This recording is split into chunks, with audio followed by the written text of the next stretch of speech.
Good morning, everyone. We are now in the sixth lesson, which is all about the shrimps.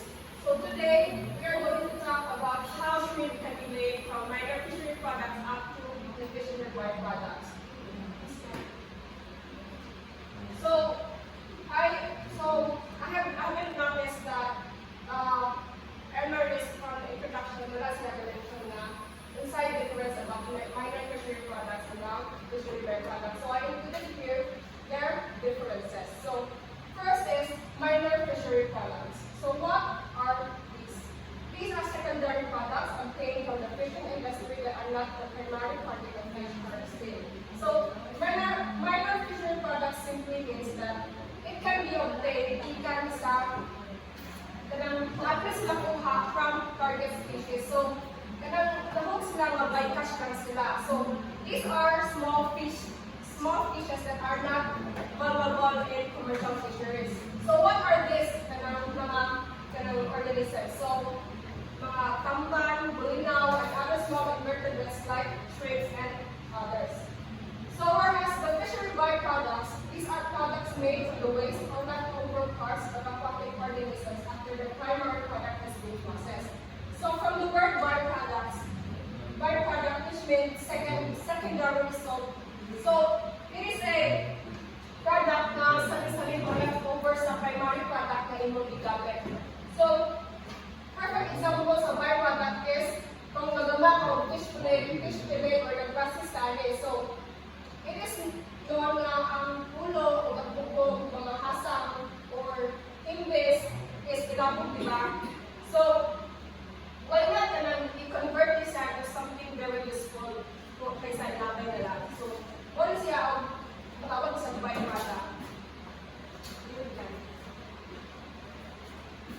And moving on to the main topic, which is all about shrimps. So, shrimps are the most important seafood products in the international market due to their high nutritional value and demand for their taste. So, the most important seafood products ang shrimp. So, you have an idea.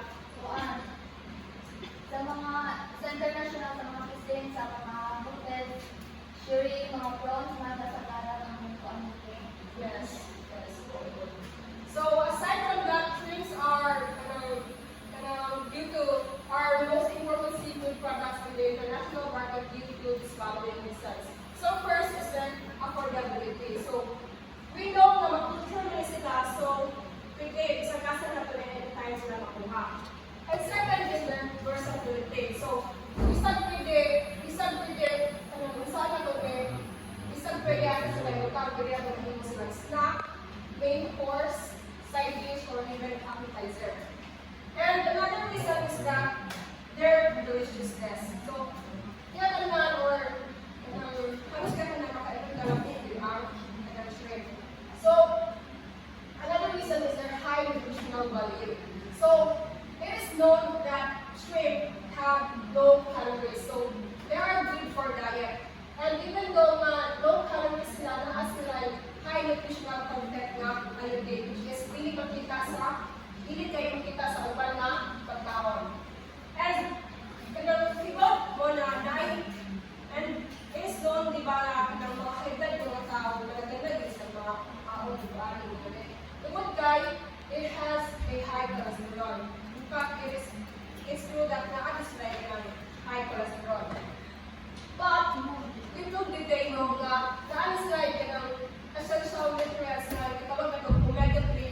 diet kayo ng product. So, pinaghahanap mo ko ni Kaduha ang kada day. So, ako natin sila export sa countries na USA, Japan, and Korea.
So moving on, there are two types of shrimp.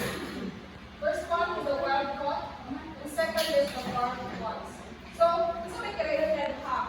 So obviously, wild caught come from oceans, lakes, and estuaries, while farmed shrimp are raised in controlled environments like fish ponds, like improvised tanks, whatever.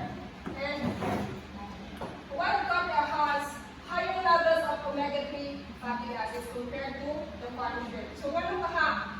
Ano sabi na yung omega-3 fatty acids? Right?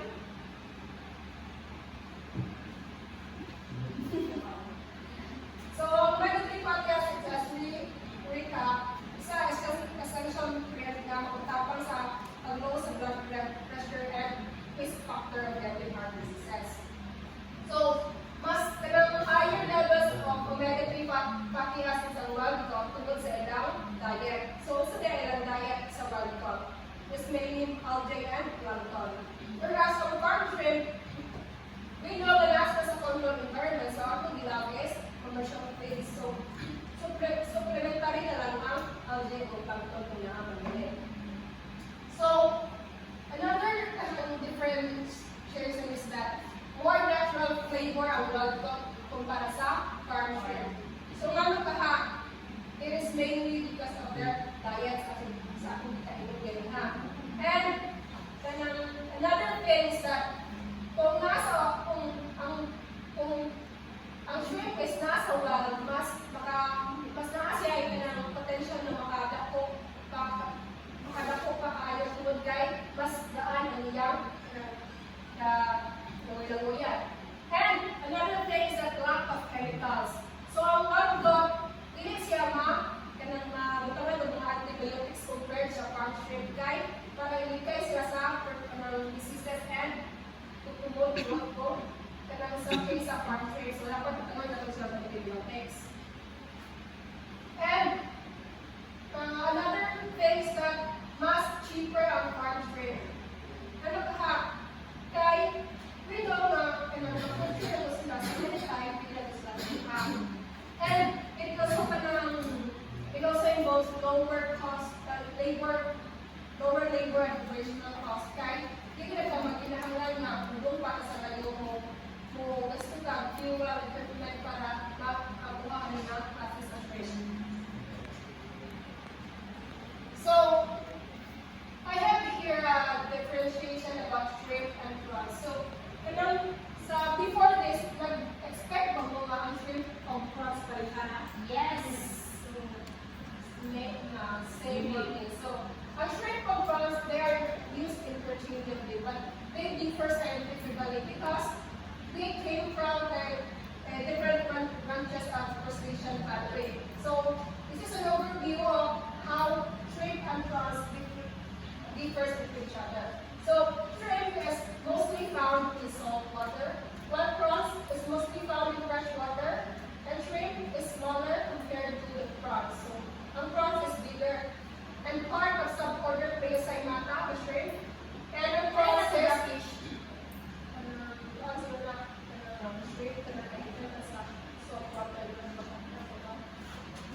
and part of suborder Dendrobarbiata, and shrimp has plate-like gills. And shrimp, kung mabantay mo, nasa like curved body. And whereas prawn is straight and round body.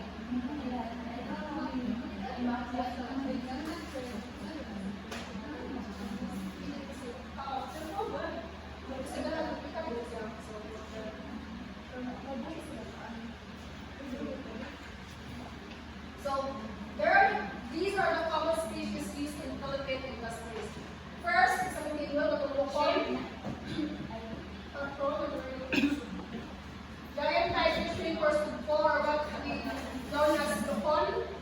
A white-red shrimp, the Leptopinaeus paname, the Pluma prawn, the Pineus japonicus, Chroma prawn originates from Japan, and green tiger prawn, Pineus semisulcatus, the white banana prawn, Pineus benguensis, and lastly the Indian white shrimp or Pipian, the Pineus indicus.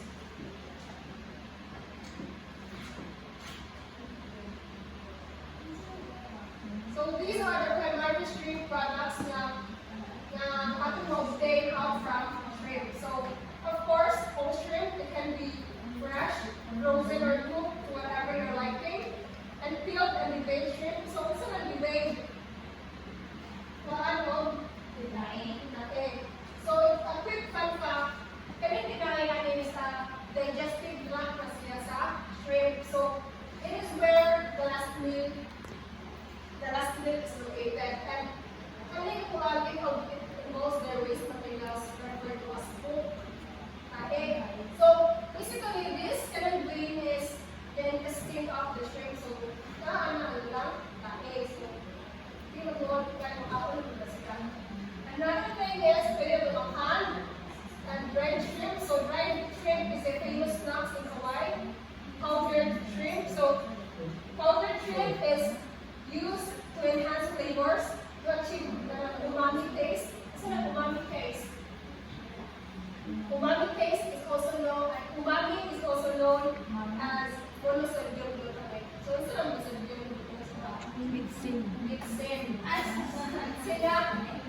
So it is believed that umami or monosodium glutamate is one of the basic tastes such as sour, sweet, salty, and bitter. So lima sa kabuo. And umami is one of them. And umami is a Japanese term meaning savory, delicious taste. And lastly is the shrimp paste or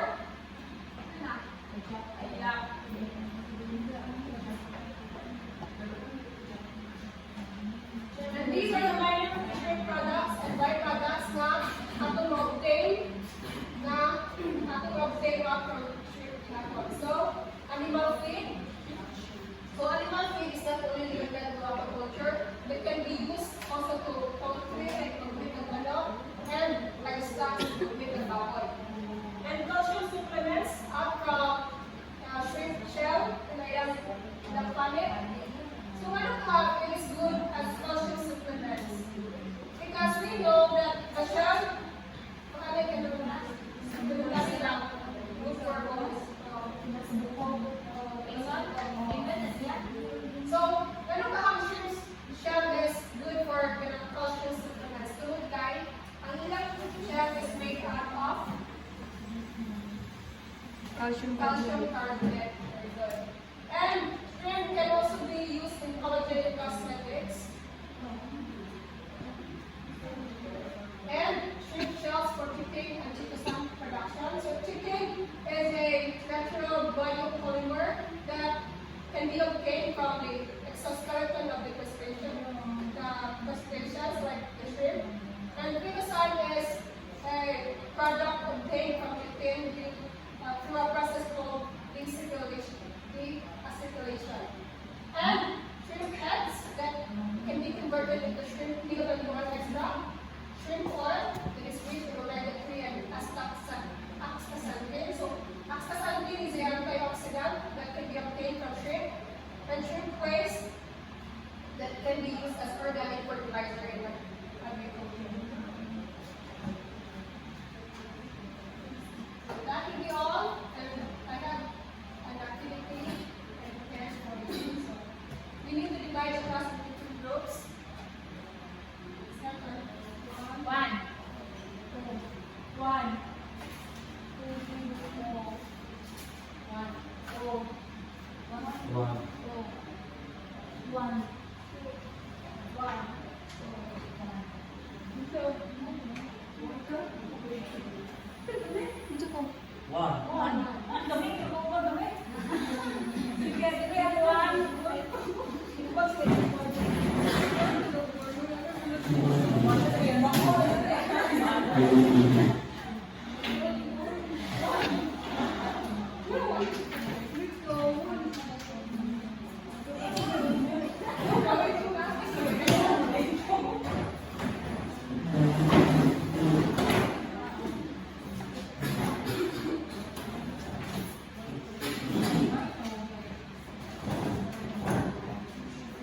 Stop sa lima? Stop sa lima?